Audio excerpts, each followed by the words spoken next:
Welcome to this chess video, everyone. If you want to get the highest puzzle rating you've ever gotten in your life, this is really the time to do it. I don't know whether to call this a glitch, or a hack, or whatever you want to call it, but we have a way to exploit the puzzle system on chess.com. Now, as you can see here, I got to over 4,000 puzzle rating. That is ridiculous. Now, I legitimately crossed 3,000 puzzles rating about a year ago, and I recently got 62 correct in Puzzle Rush Survival. You can take a look at that in this chess video here, but for the meantime, let's get to how I was actually able to do this, and why you'll have to act soon if you also want to do the same.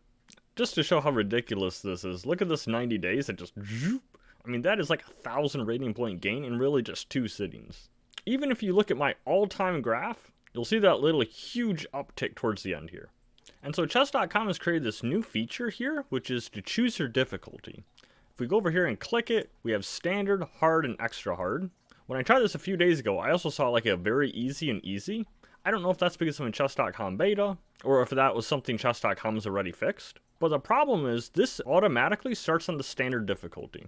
And what I suspect is that when you're a higher rating, whatever that rating may be, standard just so happens to be below your level. At my 3,000 puzzle rating, I probably should have been on extra hard as my default. But for whatever reason, it starts on standard. And so I was able to grind my way up to over 4,000 simply by this little exploit I'm about to share. So I kept the difficulty on standard. Now you'll notice that I am actually gaining 5 rating points every time I solve a puzzle. If you go to my stats, you'll see where I'm gaining 5 every time I get these correct. And yes, I do lose a huge amount, like 29 when I get one wrong. But that is just way too easy for me to get back because all these I just keep solving. And so the problem is when I get these standard puzzles, they seem to be somewhere in the range of 1,600 to 2,000. And my rating before that glitch was 3,000. So that's over 1,000 point difference in where I really should be. Now that in itself is not the biggest problem. The biggest problem, that 5 points seems to be the minimum. I tried changing the difficulty to some others, but whenever I solved a puzzle, I did not gain any less than 5 rating points. So I could just keep it on standard and continue to grind.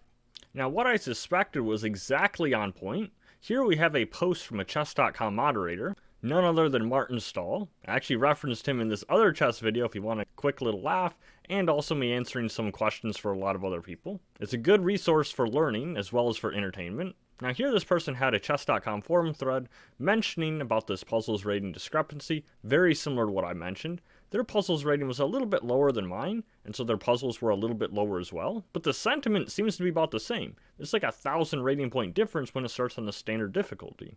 Now I'd really like to look at Martin's post here.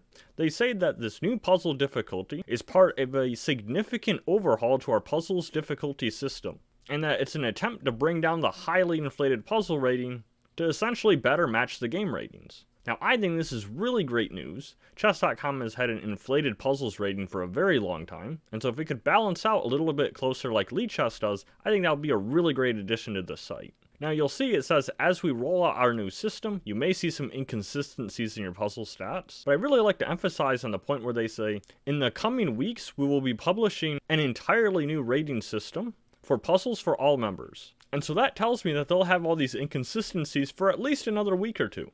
Which means if you want a really high puzzles rating just to have that on your profile and to say that you did it, then you can start grinding puzzles today, and you'll have that standard difficulty, which would probably be puzzles much below your rating. Because you're getting 5 points for every correct puzzle you solve, you'll notice how much easier it is to increase your puzzles rating compared to what it used to be.